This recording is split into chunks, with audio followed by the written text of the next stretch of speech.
My wife cheated over a lie told by her friend. Now she's locked out and begging for forgiveness. I arrived home at 3 a.m. on Saturday. The travel from Aberdeen to London was unpleasant due to the usual Friday gridlock. In addition, there was a major accident on the highway that delayed me for several hours. I expected Liz, my wife Elizabeth, to have gone to bed long ago, but I was surprised she didn't leave a light on for me. I retrieved my luggage and briefcase from the trunk of my car and painfully brought them up to the front door. I sensed something was wrong as soon as I stepped inside. The house was frigid, most likely because the heating had been turned down or off, which was unusual given Liz's preference for a warm environment. After dropping my bags and turning on the lights, I was surprised to see some furnishings missing. Confused, I hurriedly went upstairs to our bedroom, expecting to find Liz asleep, but she was not there. The closet was open, and almost all of Liz's clothing was gone. I was stunned, wondering what in the world had happened. I figured a drink could help, so I walked into the living room, poured myself some rum, and sat down to think. Liz had clearly left, but I had no idea why. We had been married for nearly 19 years and have twin girls, both in their first year of university. Yes, Liz was already pregnant when we married. To be honest, Liz and I married for reasons other than great love. We were simply having fun together, and then she became pregnant with Susan and Sandra. I resolved to do the right thing and marry her. Honestly, I didn't see any other options. My father would have been upset if I had not stepped up, but love operates in unexpected ways. Before I knew it, I was completely in love with Liz and our girls. My life began to revolve around them, and I went to tremendous measures to please Liz. I take pride in being the most dedicated husband someone could be. Since our girls departed for college, Liz and I had been reconnecting and catching up on missed time.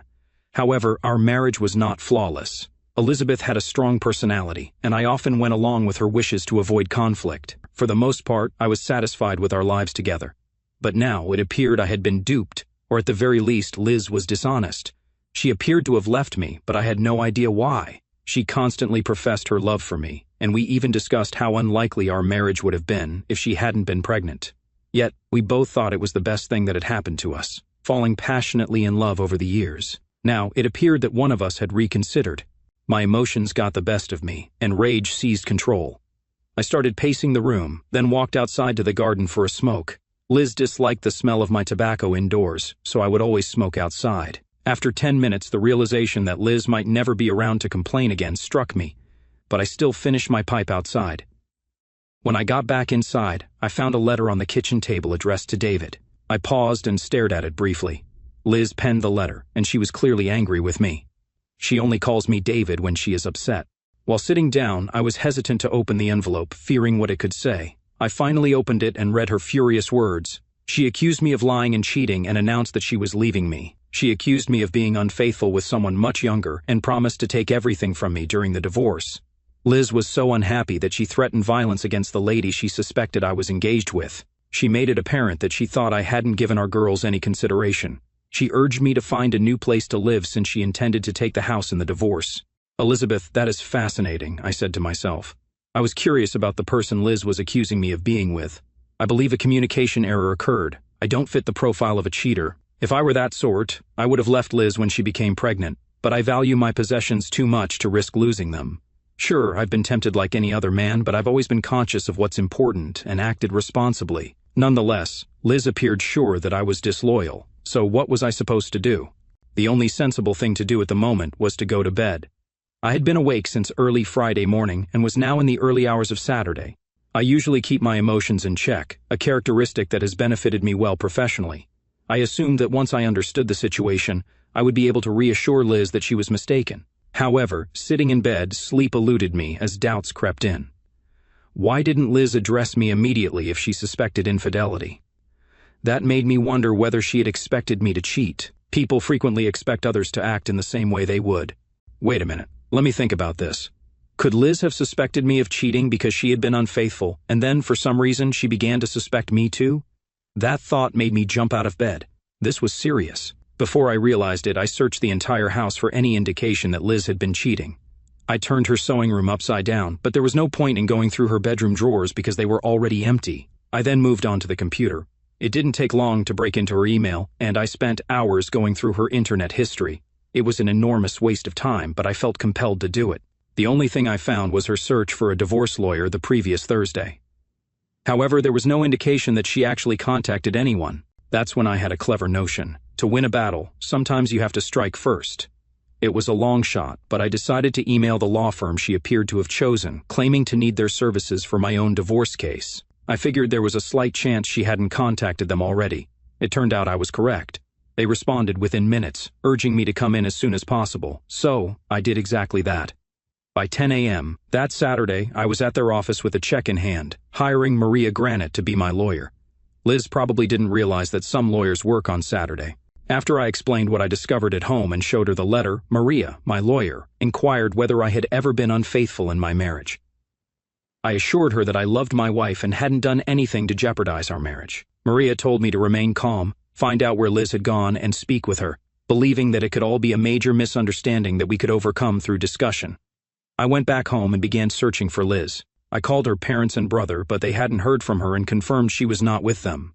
Liz's sister was similarly ignorant of her location, but I didn't anticipate Liz to travel there because of the distance. Despite being unaware that Liz had abandoned me, her family swiftly rallied behind her after I described the circumstances.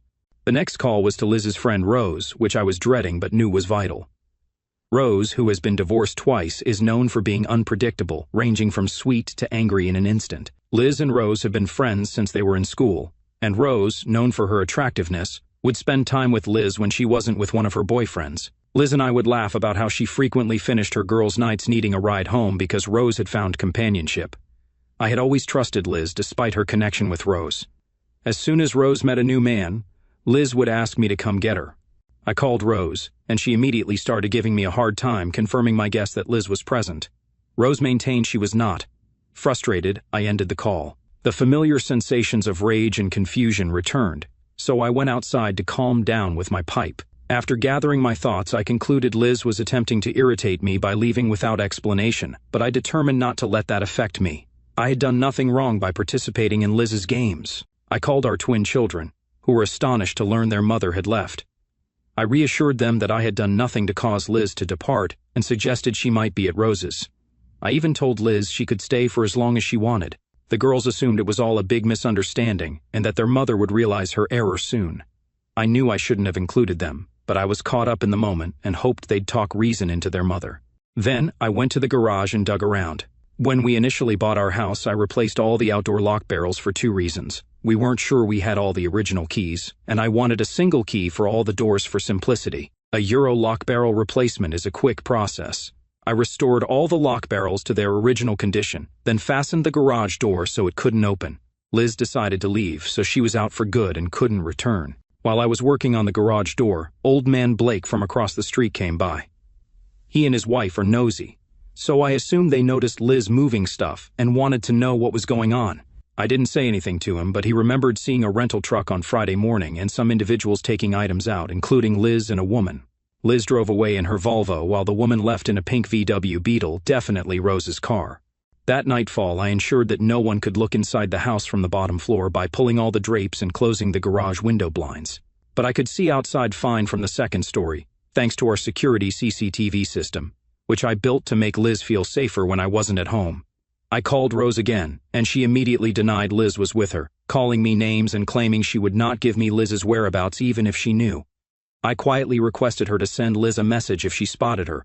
I told her that because Liz had decided to accept a story without speaking with me, I didn't want to see her again, and was preparing to file for divorce as a result of her abandonment. Rose was taken aback when Liz revealed that she intended to divorce me for cheating before accusing me of it. Rose, I'd have to cheat, which I'm sure I haven't, so I believe I'm in the clear. Don't bother yourself, the divorce is likely to go in my favor.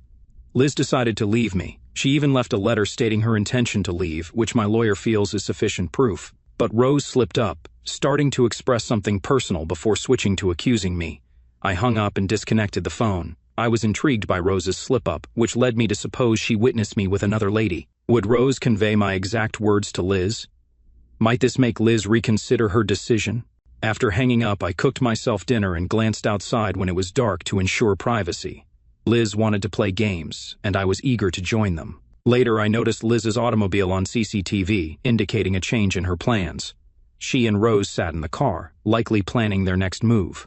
Perhaps Liz was reconsidering, wondering if she had enough evidence for court or if she had misinterpreted the scenario. She may have assumed that staying in the house would keep me from claiming she abandoned me. After a while, Liz attempted to use her key to open the front door, most likely after failing to open the garage with her remote, only to find her key did not work.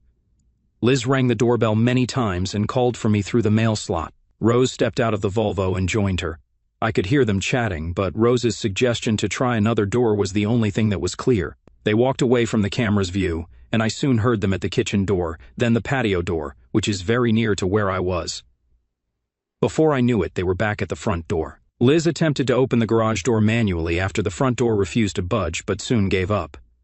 They then had a heated conversation outside the Volvo before Rose left, and Liz returned to her car.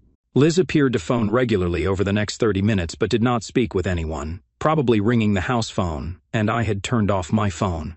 Rose returned with McDonald's, and they stayed in the car until after midnight before driving away. Rose's VW was left behind, indicating that they might return in the morning. They spent the entire Sunday parked outside, with Rose making multiple McDonald's runs. They left again around midnight, this time taking Rose's car, most likely because she needed it for work on Monday. I left the house early Monday, eating breakfast at a service area and reading the papers, until it was time to go to work. I was the first to arrive at the office, expecting the situation with Liz to intensify. Right at 9:05, my phone rang, probably Liz finally reaching out. "Liz, what's up? You've been trying to enter the house all weekend." Her wrath caught me by surprise. Honestly, I expected Liz to apologize that morning. "I wouldn't try to enter the house again if I were you, Liz. You don't live there anymore, and since it's too large for just me, I've chosen to rent it out." That was not true, but I wanted to see how she reacted. Liz screamed out, "You rented out our home? Why would you do that?" "Well, Liz, we're in for a pricey court battle. The rent will help cover these costs." Liz could hardly believe it. "No, Liz, you're the one who overreacted by accusing me of cheating, writing that terrible letter, and ignoring me while staying with Rose. David, we need to discuss talking." "Liz, time for talking ended last Friday. Now it's all about the lawyers." "So you aren't sorry at all, are you? Just fine with us splitting up after 20 years? "Wait a minute, I did not do anything wrong." "You're the one who left and wrote the note, and you mentioned divorce first. Maybe you could speak with the lawyer you indicated, and then let me know so I can inform mine." Then I hung up. I wondered if I was pushing things too far. Yes, I think I was pushing it a little. But in my opinion, there's nothing worse than your spouse doubting your trust after you've been nothing but loyal. So, I made a couple of calls that I believed were required. First, I went to the truck rental agency to confirm a few facts. They introduced me to a man I recalled from one of Rose's gatherings. I think I gave him a good scare. Then I made a call from overseas to cover all bases. About 30 minutes later, my lawyer, Maria Granite, called me, sounding annoyed. She assumed Liz was going to hire her against me. I admitted I knew Liz might try it, but Maria is the best divorce lawyer in town, so I wanted her on my side.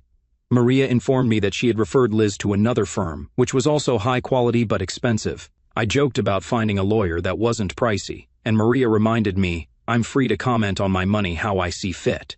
She then asked why I wasn't trying to talk things out with Liz. I told her that everything would come out eventually. Liz is calling me David, which means she's mad at me. She won't listen when I say I haven't cheated. She'd call me Dave if she believed me. Elizabeth never uses David unless she's upset.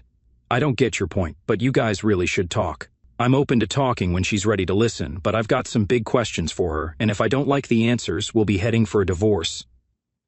Do you think she's been cheating? Not exactly, but she jumped to believe I could, which makes me wonder if she's been as loyal as she expects me to be. She's quick to judge. I get your point now, but it's a new one for me. We'll see how it goes. I'll talk to you later, Maria. I couldn't focus much after that. Around noon, Liz called back. Dave, we need to talk. I decided to meet her at a pub near my work at 2. Liz seemed thrown off by my agreement, but quickly slipped back into formal mode, calling me David. At the pub, I didn't offer to buy her a drink, reminding her she left me. She bought her own and demanded, "What's your excuse, Elizabeth? I'm clueless about what you're accusing me of. What exactly did I do wrong? You were in Blackpool with some woman last weekend. You were seen, so don't deny it. I was in Edinburgh for work, as always. We even talked on the phone. I don't know where you were. You could have been anywhere, but I was told you were in Blackpool with another woman. My work schedule is always the same, but someone saying they saw me in Blackpool is either mistaken or lying. Rose saw you there with another woman while on a trip to see the illuminations. Rose said you didn't even notice her because you were too into the woman you were with. She even followed you to your room. Liz, think about it. How long have we known Rose and you think I wouldn't recognize her? You're right, Rose stands out, especially with her fashion choices. No man would miss her presence. Exactly, so the idea that I wouldn't notice her if we were in the same hotel is ludicrous. Suddenly, Rose barged into the bar, sat down next to me, and slammed a photo on the table. "Explain this," she demanded. I looked at the photo, recognized mailing, and showed it to Liz. "Isn't this mailing?" Rose took pictures of her but didn't realize she's my brother's girlfriend. They must have been in the country. "Did you know they were visiting, Liz? You know their ship usually stops in Amsterdam." My brother's married to Mailing, a lovely woman from Singapore he met while working as first mate on a container ship. They actually live on the ship since it's rarely in port, and many crew members do the same with their spouses. And yes, my brother and I are identical twins, which seems to be a family trait, considering my daughters are twins too. Liz started to cry, and Rose sat there, mouth agape. "Rose, did you say hi to Phil? You used to have a crush on him back at our wedding. That's been a while, hasn't it?" Now both were in tears, Liz from realizing her mistake, and Rose probably feeling guilty for causing trouble. I just sat there, drinking my beer, letting them collect themselves. Once they stopped crying, it was clear they were at a loss for words. Rose was the first to try to make amends. "Dave, I'm sorry, I totally forgot about Phil. I genuinely thought it was you. You two look so much alike." "Well, twins tend to look alike, Rose, and don't worry about forgetting Phil. I doubt he'd remember you either," I said a bit sharply, but I was still pretending to be more upset than I was. "I'm really sorry, Dave," Liz chimed in, sounding more composed. "It never crossed my mind it could be Philip. Can you forgive my foolish mistake? I can see now how wrong I was." "No, I absolutely can't forgive you," I said with anger. Both of their faces showed shock. "I've got to ask, Liz, why would you even think for a second that I'd be unfaithful? We've been together 19 years. Have I ever done anything to make you doubt me?" "No, Dave, you've been nothing but a good husband and a fantastic dad," she admitted. "Then why were you so convinced I was cheating? And think before you answer. Saying it's because Rose told you suggests you trust her over your own husband. I've been the one who's been here for you, taking care of you and our daughters every time Rose ditched you for a guy during your nights out. I was the one who picked you up, no complaints from me ever." Liz just sat there, taking in my words, pondering. I waited a bit before pressing on. "What made you jump to believing I'd cheat? Is it because you've been stepping out on me? People usually suspect others of what they're capable of themselves. The thought of you cheating never crossed my mind because I couldn't imagine being unfaithful to you, so I figured you'd be the same. But you've changed everything now. Without hesitation, you assumed I was cheating just because Rose said so. You didn't even ask me about it. Now prove to me you've never cheated. What about all those late nights coming home or the times you crashed at Rose's? What were you doing while I was away on business?" "Dave, I swear I've never cheated on you, ever," she pleaded. Liz blurted out, clearly agitated. "So you're telling me, but who were those two guys with the rental truck on Friday, and why did you give that guy a kiss?" I noticed Liz flinch when I mentioned the kiss. "They work with Rose. She asked them to help out," she explained. "And how did you thank them once they dropped your stuff off at Rose's?" "The same way Rose shows her appreciation." I knew exactly what I was implying. Rose often bragged about how she repaid favors, especially with car maintenance. I've warned her about the garage owner's wife. She's not someone to mess with. I once saw her confront a woman her husband was fooling around with. Never saw that woman again. No, I didn't do anything like that. I just gave Mike a quick peck on the cheek to say thanks. It was just a small gesture, Liz insisted. "But you did that in public." "What happened in private at Rose's?" I pressed. "Nothing, Dave, you have to believe me. They just helped unload and left. They needed to return the van." "If that's true, then why were there extra charges?" "The van wasn't brought back until 10 a.m. on Saturday. When you rent a van online, they email you the receipt. I saw that email. The van wasn't returned until Saturday morning at 10. What really went on? I need to leave before I get really angry. Let me buy Rose or I'll have to move you myself." Rose stood up, and I squeezed past her. I turned to Liz. "I'm only going to believe the complete truth from you. I have a lot of friends who visit those same places you and Rose go to. You need to decide fast if you want to work on our marriage. Right now, I'm not sure I care, but if I hear any stories about what you've been doing, you better hope you've already told me. Be at our house by 8 tonight. I'll give you an hour to explain." Then I left the bar. I'm not clueless, and I think Liz knows that too. Though I never asked them, my friends have always watched out for Liz and Rose during their nights out. I've been informed Liz is known as the Ice Maiden in the club scene. Always fun, but never going further than dancing. Liz's problem is she doesn't know who my friends are or what they might tell me. If she's been up to anything, she needs to come clean tonight. After a late lunch, I decided not to return to the office and went home instead.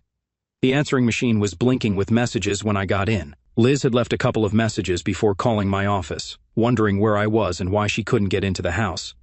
Then there was a message from Ricky Morris, a school acquaintance. He mentioned Liz and Rose were at the club Friday, spreading rumors about our separation. He wanted to know how to proceed. Rick called back quickly and then showed up at my house within 10 minutes. Ricky, who had a rough past and later found his path in life through amateur boxing and working as a bouncer, eventually became the manager of a big local club. There were rumors he might own a piece of some local night spots, too. Ricky has always been protective over me, especially where Liz is concerned. He would let me know who Liz was dancing with, or if anyone tried to hit on her when she went out. He was the one who told me Liz was known as the Ice Maiden in the club scene. Rick refused a beer since he was working later and opted for coffee instead. He wanted to know what was going on between me and Liz, since Rose was spreading rumors about us splitting up and accusing me of cheating with a young woman in Blackpool. I explained that Rose mistook my brother Philip and his wife in Blackpool for me, which led to Liz leaving me. Rick was shocked and asked if I had managed to clear up the misunderstanding with Liz. Yeah, well, Rick and I were just catching up. He was pretty sure no one ever got close to Liz like that. He even told me about Friday night at the club, how Liz and Rose left early and headed straight to Rose's place. He had checked with the taxi driver just to make sure. I thanked him for being such a good friend. Then we just talked about old times until he had to leave for work. Right when Ricky was leaving, Liz showed up. She seemed puzzled to see him, not knowing Ricky and I were friends. Inside the house, she asked if that was Maurice from the Starlight Club. I told her he was an old buddy just stopping by to talk about what's been going on with us. I took control in the kitchen, making coffee. Liz tried to brush off our issues as me being childish, but I wasn't having any of it. No, Ricky, we're playing a bit of a mind game right now. I was upset that Liz didn't talk to me first. It got me wondering if she's been sneaking around. Dave, trust me, no one's getting close to Liz. Some guys thought they had a shot when they heard you two were having trouble, but she was colder than ever. Liz and Rose left the club early, and I made sure they got straight home. Thanks, Ricky. It's good to know I've got friends. Anytime, Dave, you should drop by the club sometime. After catching up on old times, Ricky left just as Liz arrived. She recognized him and was puzzled why he'd visited. Inside, she questioned me about Ricky Morris from the Starlight Club. Yeah, he's an old buddy, came to talk about the divorce. Let's head to the kitchen for coffee. Liz tried to make peace, admitting Rose's mistake about mistaking my brother for me, but I was firm, reminding her of her quick decision to leave. She pleaded for us to stop the silliness and admit her fault, but I held my ground, questioning her trust in me over Rose.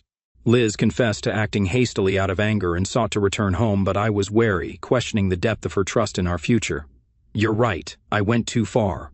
Rose suggested it to make you see I was serious. Back to Rose again. It feels like she's behind every argument we've had. And another thing, if Rose had mentioned seeing me with an Asian girl, wouldn't you think of Philip? But Rose didn't tell you the girl was Asian, did she? Maybe she didn't notice, but then why was she telling everyone I was with a bird? She must have known it was Mailing and Philip. I don't get why she lied to you. Why would she do that? I don't know, Liz, she's your friend, not mine. You figure out what she was up to. Liz sat quietly for a while before I got up to grab a drink.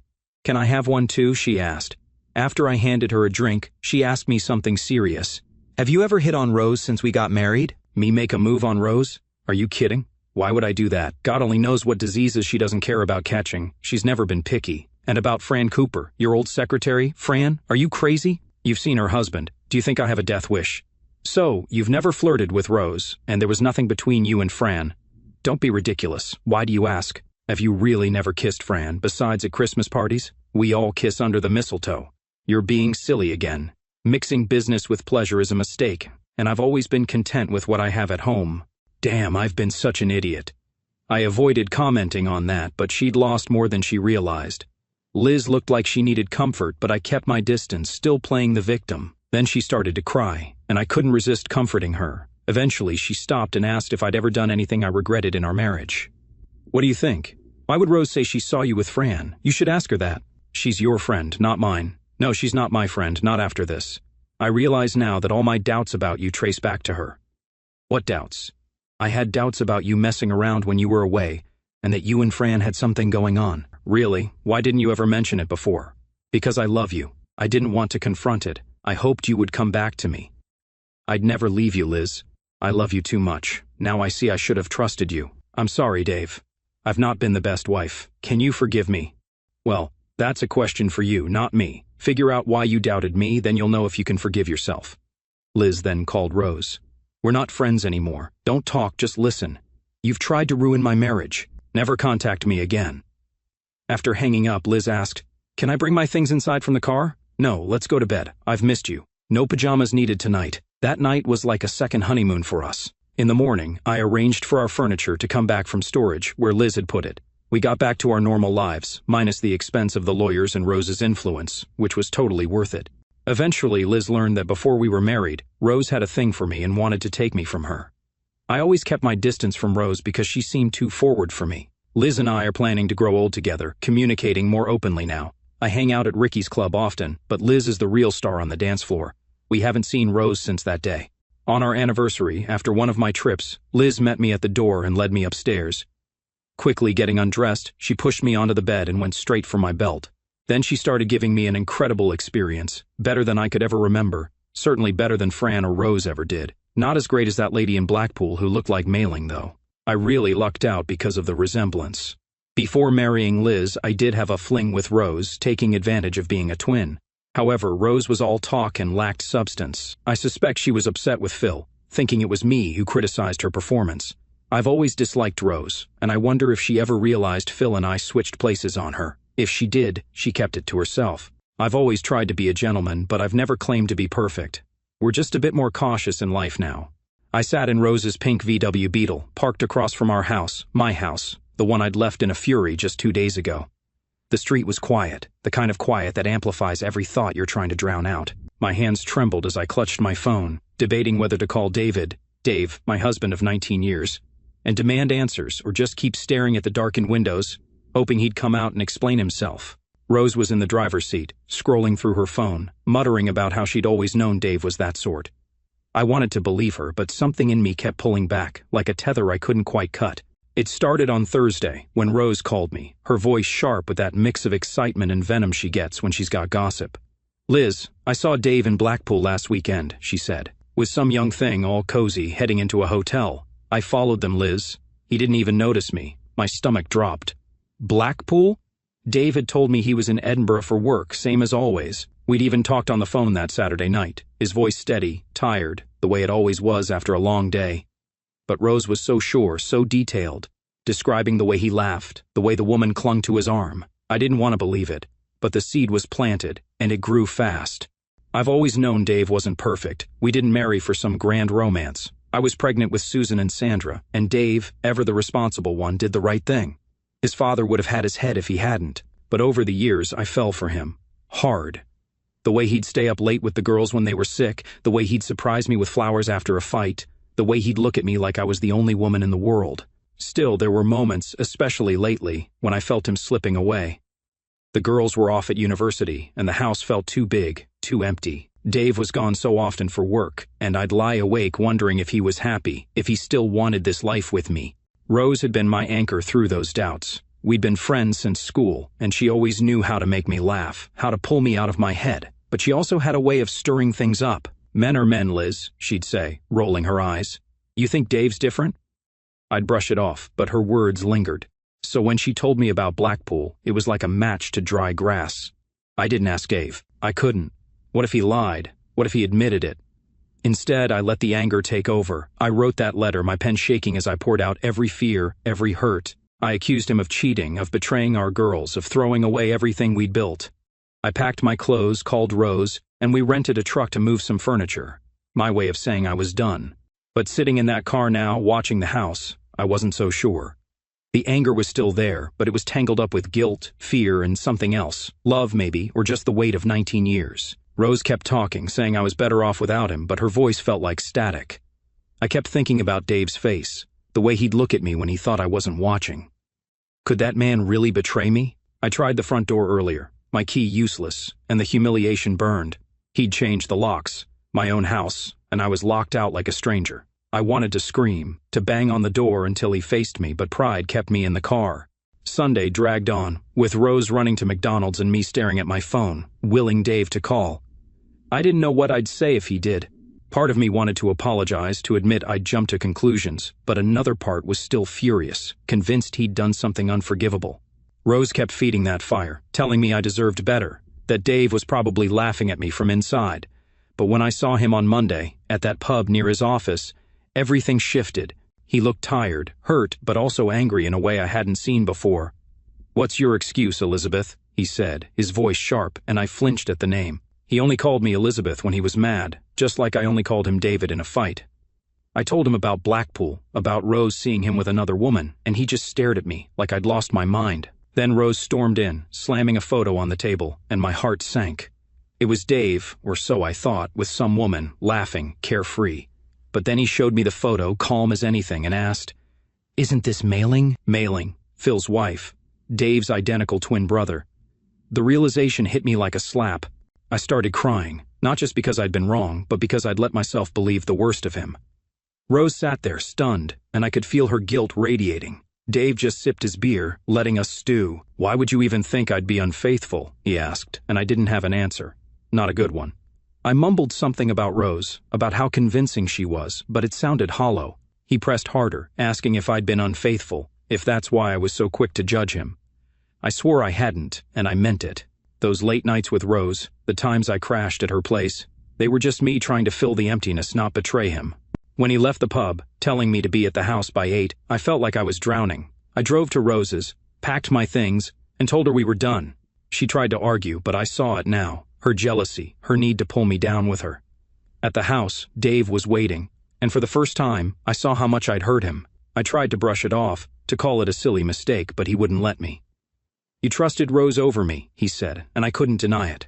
I'd let her poison my mind because I was scared. Scared of losing him, scared of being alone. That night, as we lay in bed, it felt like a second chance. I promised myself I'd be better, that I'd talk to him instead of running to Rose or my own fears. But even now, I wonder if I'll ever fully trust again, not just him, but myself. I love Dave, more than I ever thought I could, but love doesn't erase doubt. It just makes you fight harder to keep it. The weeks after we made up felt like a dream I didn't want to wake from. Dave and I were careful with each other, like we were handling something fragile. We talked more, laughed more, even danced at Ricky's club like we were kids again. Rose was gone from our lives, and I thought that was the end of it. But I should have known better. Secrets have a way of clawing their way back. It was a Tuesday, maybe a month after that night in the pub, when the letter came. I was sorting through the mail, expecting bills or junk, when I saw it, a plain envelope, no return address, just my name, Elizabeth, in Rose's unmistakable loopy handwriting. My stomach twisted. I hadn't heard from her since I told her we were done, and I'd blocked her number, deleted her from my life. Dave was at work, so I sat at the kitchen table, staring at the envelope like it might bite. Part of me wanted to burn it, but curiosity got the better of me. I tore it open. Inside was a single sheet of paper, and her words hit me like a punch. "Liz, you think you know Dave, but you don't. Ask him about the summer before your wedding. Ask him why he was with me at the lake house. He's not the saint you think he is." My hands shook as I read it again, then again. The lake house? That was where Rose's family used to go, a place she'd dragged me to for weekends of cheap wine and bad decisions. Dave had been there once, I remembered, with a group of us, but he'd barely stayed a night. Or so he'd told me. I was pregnant with the girls then, and we were still figuring out what our life would be. The thought of him with Rose, of all people, made my skin crawl. I didn't want to believe it. Rose was a liar, a manipulator. I'd seen that clear as day in the pub. But the specificity of it, the lake house, gnawed at me. Why would she bring it up now, after all this time? Was this her final stab at revenge, or was there truth in it? I folded the letter and stuffed it in my pocket, but it felt like it was burning a hole through me all day. When Dave got home, I tried to act normal, but he knew something was off. "You okay, Liz?" he asked, loosening his tie. I nodded, but my smile was tight, and he didn't push. That night, I couldn't sleep. I kept seeing Rose's handwriting, hearing her voice in my head. By morning, I couldn't stand it anymore. Dave was in the kitchen, sipping coffee, when I pulled the letter from my pocket and set it on the table. "What's this?" he asked, his brow furrowing. "Read it," I said, my voice sharper than I meant. He unfolded it, and I watched his face, first confusion, then something else, something guarded. He set it down, took a long sip of coffee, and said, "She's just stirring trouble, Liz. You know how she is." But I wasn't letting it go. "What happened at the lake house, Dave? The summer before we got married. You were there, weren't you?" His eyes flicked to mine, and for a second I saw it, guilt, or maybe just fear. "Yeah, I was there," he said slowly. "You know that. It was a group thing. You were there too, weren't you?"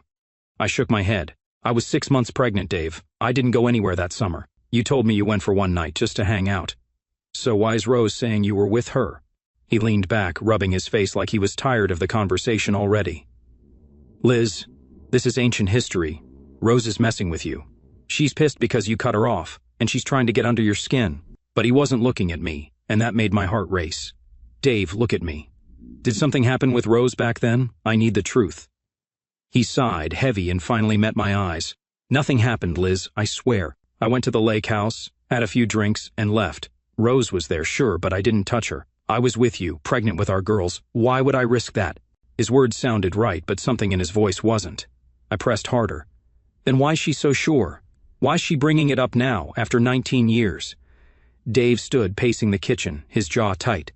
Because she's Rose, Liz. She's always been jealous of you, of us. You think I'd be stupid enough to mess around with her, knowing how she is? But the more he talked, the less convinced I felt. I remembered how Rose used to look at him, how she'd flirt when she thought I wasn't watching. And Dave back then wasn't the devoted husband he became. He was a guy doing the right thing, and I'd always wondered if he'd resented it. I didn't say anything else, but the letter stayed in my pocket, a weight I couldn't shake. Over the next few days, I started noticing things, small things, like how Dave checked his phone more often, or how he'd go quiet when I mentioned Rose. I hated myself for it, but I started digging. I went through his old emails, his desk drawers, even the attic where we kept boxes from our early years. That's where I found it, a photo, tucked in an old journal, of Dave and Rose at the lake house. They were laughing, her hand on his arm, his smile too easy. It wasn't proof of anything, but it was enough to make my chest ache. I confronted him that night, the photo trembling in my hand. Explain this, Dave. He looked at it, and for the first time he didn't have a quick answer. Liz, it's just a photo, he said finally. We were drunk, messing around. Nothing happened. But I wasn't buying it. Then why didn't you tell me? Why hide it? And don't lie to me, Dave. I know you too well. He sat down, head in his hands, and I braced myself. All right, he said, voice low. Something happened, but it wasn't what you think. Rose came on to me that night, and yeah, I let it go too far. We kissed, Liz, but that was it. I stopped it, told her I was with you, and left. I swear, that's all. My heart sank, but it wasn't just the kiss. It was the lie, the years of him keeping it from me. Why didn't you tell me, I whispered. Because I was ashamed, he said. I didn't want you to think I wasn't all in. I love you, Liz. I've spent 19 years proving that. I wanted to believe him, but the trust we'd rebuilt felt like it was crumbling again. I need time, I said, and he nodded, looking like I'd punched him. The next few days were quiet, both of us tiptoeing around the truth. I called Rose, against my better judgment, and she laughed when I asked about the lake house. Oh, Liz, it was more than a kiss, she said. But I hung up before she could twist the knife deeper.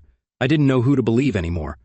That weekend I sat Dave down. I can't keep doing this, I said. If we're going to stay together, we need to be honest about everything. He agreed, and we talked, really talked, for the first time in years. He admitted to the kiss, to flirting with Rose before we were married, but swore it never went further. I told him about my fears, my doubts, how Rose had fed them for years. It wasn't easy, but it was a start. We're still working on it, still learning to trust again. Rose's letter was meant to break us, but maybe, just maybe, it's what we needed to finally be honest.